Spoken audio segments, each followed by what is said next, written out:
So what if one of the worst fires in the history of Los Angeles wasn't an accident at all? Today, we're diving into a series of investigative articles by Peter Duke, a resident who actually lost his own home in that blaze. In this explainer, we're going to break down his explosive claims about what he believes really happened, and, more importantly, why. Let's go back to January 7th, 2025. This was the scene in the Pacific Palisades, just an absolute firestorm that turned a beautiful community into ash. Now, the official story called it a tragic wildfire, but for the author of the articles we're looking at, this was just the beginning of a hunt for a much, much darker truth. And for the author, this wasn't just some news story. This was incredibly personal. This right here, this is what was left of his home. See, he wasn't just some distant observer, he was a victim. And it was right there, from those ashes, that his entire investigation began. And all of that questioning, it leads us right to the core of his investigation. Was this inferno just a terrible natural disaster, or was it something else entirely? So, you've really got two radically different stories here. On one hand, you have the official narrative, a tragic wildfire made worse by climate change and some government inefficiency.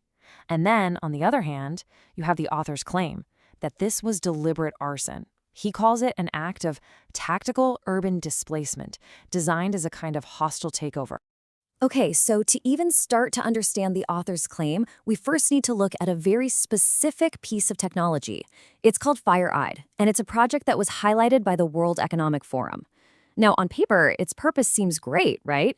Use AI to predict and stop wildfires before they can even start, a purely defensive tool. But the author looks at this technology and asks a pretty chilling question.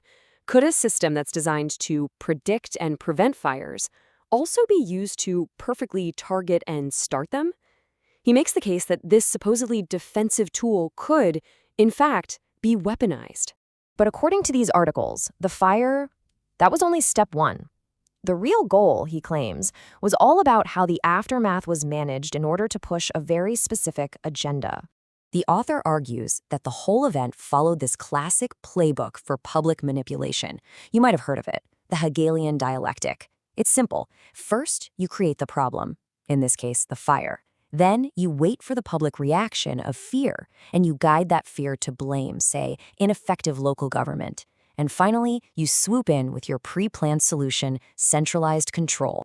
And right here, the author points to what he sees as the reaction phase in action. This is a quote from the billionaire Nicholas Berggren, posted just after the fires. I mean, notice how he immediately frames it not as a natural disaster, but as a failure of governance. The articles argue this was a calculated move to shape the public story right from the start.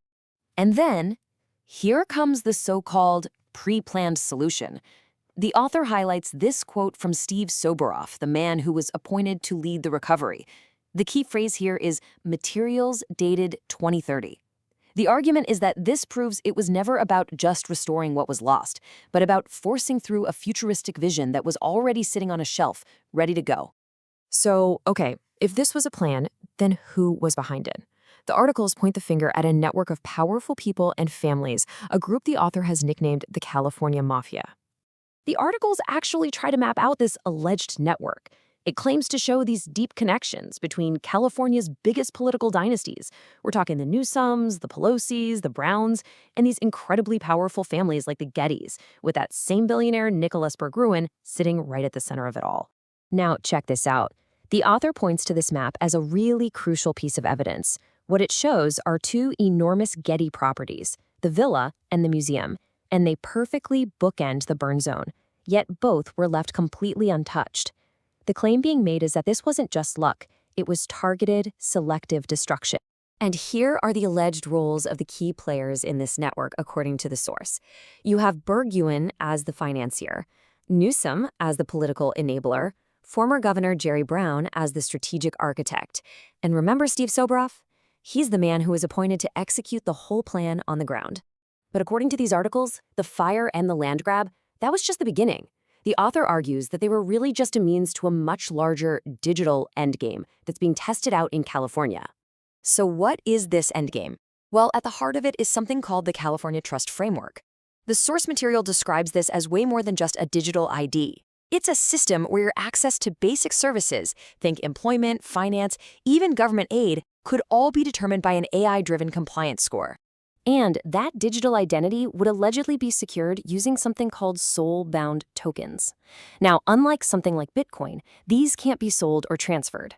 The author claims they're designed to create a permanent, unerasable record of your entire life, every transaction, every social interaction, every single act of compliance or dissent.